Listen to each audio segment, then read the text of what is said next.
About this, we talked about this on the other side of the break, and I asked her the question, how did she navigate during the pandemic when she had to pivot from in-person to a virtual platform? That was your freshman year. That was her freshman year.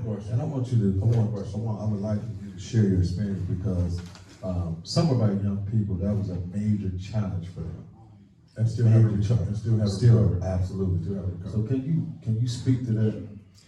So actually, I kind of enjoyed online school and that transition. I found that it was a less stressful environment. I feel like if we were in person during the pandemic, I would definitely have seen more of a decline, if one at all. And so I think that having that space to be alone and learn more about myself, that was a big time for my growth for sure.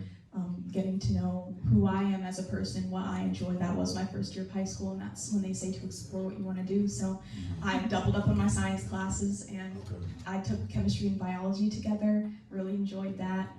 I found my place as president of my school's student council, and it was much easier for me to manage my time when I was at home and doing things over Zoom, because I'd be with myself all day.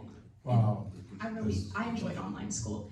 We did talk briefly about the socializing Yeah, aspect. I was about to ask you about the socialization. Yes, so initially it wasn't that bad, FaceTime and texting, but I did begin to miss my friends towards the end of my freshman year. Beginning my sophomore year is when my school transitioned to back in person, and when I went back in person. So that was great. I'm glad to hear you guys. Because Brother Scott, I know you want to jump in there because you got a whole lot of people having to recover from that. Well, I want to just stay in this space because you just made an excellent point. Real quick, do we want to take the call first, or can I ask the question first? Let's take the call Yeah, first. okay. Who we have on the line? Are you there, caller on the line? Hello? Good morning. Good morning. Can you give us your name? You on the line. To Bishop Horace Sheffield and to the panel. My name is Prophetess Yolanda Greer. I was calling in because I'm very, very, very, very, very disturbed about the Detroit Public Schools Community District. When I worked originally in the Detroit Public School, I know what happened there, okay, so I can speak on that. But we want to speak about what's going on now in the Detroit Public Schools Community District, which the name has changed, and I wish they would switch it back. When you talk about Black leadership in the city of Detroit, in the great state of Michigan, I like to talk about the top leadership. The top leadership from the board to the superintendent of the Detroit Public Schools Community District. Prophet, unfortunately, we only got about 30 seconds. Grades are down, readings scores are low, but the superintendent gets an increase in a raise and another contract. So the root cause we need to get to is drugs in the communities in which these schools have. I'm sure we're all aware of that. Drugs in the community, and all the other hiccups that go along. To me, that's a 911 critical emergency, okay? 911. So do we really value our Black children in Detroit Public Schools Community District and or throughout Michigan, anywhere where Black students attend? We must focus on the root cause of what's causing this, because it's been going on way too long. Prophetess, And it needs to stop today. And you are correct. There's nothing you said that is not correct on there. I think that is a whole show topic that maybe we should take into account. That that as a community, we should hold our leaders accountable for the things that predicted for the futures that we want our young people to have, or things that we don't want to see. The bad experiences we don't want to replicate. So, can I just jump in? Yes, sir. You can all time. I'm gonna use just a little bit of that to put it back to what our phenomenal young guest was talking about, Sister Sandra. Because she mentioned, we talked about COVID. Okay, she talked about her adjustment to COVID.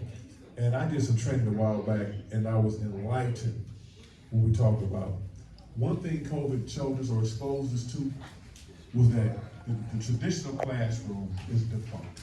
We have students that showed us that they just can't sit in these classrooms for 8 hours.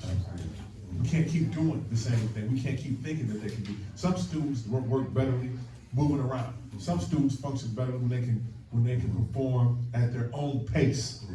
They talked about changing the start times for schools. We really got to look at how we educate our students now. We have to really look at the applications, the platforms, and the spaces, the tools and techniques that we use to educate our young children. If the pandemic didn't show us nothing else, it taught us that is something we have to look at. Secondly, going back to you, Sandra, you mentioned the mental health piece of it. Why don't you talk briefly about the mental health initiative that you started, the banana split thing? 'Cause I think that's very interesting. Sandra, if you could do that within 30 seconds, we only got a minute left. Sure. So I co-founded a club at my high school and middle school entitled Banana Splits, which is an affinity space for students with divorced, deceased, single, or split parents. And that's a community within the school that anybody can join, including teachers. And so it's been a really excellent space for people to flesh out their emotions and talk with each other. We play games, we eat banana splits, and it's very fun. I love it. I'll shake your hand on that, Sister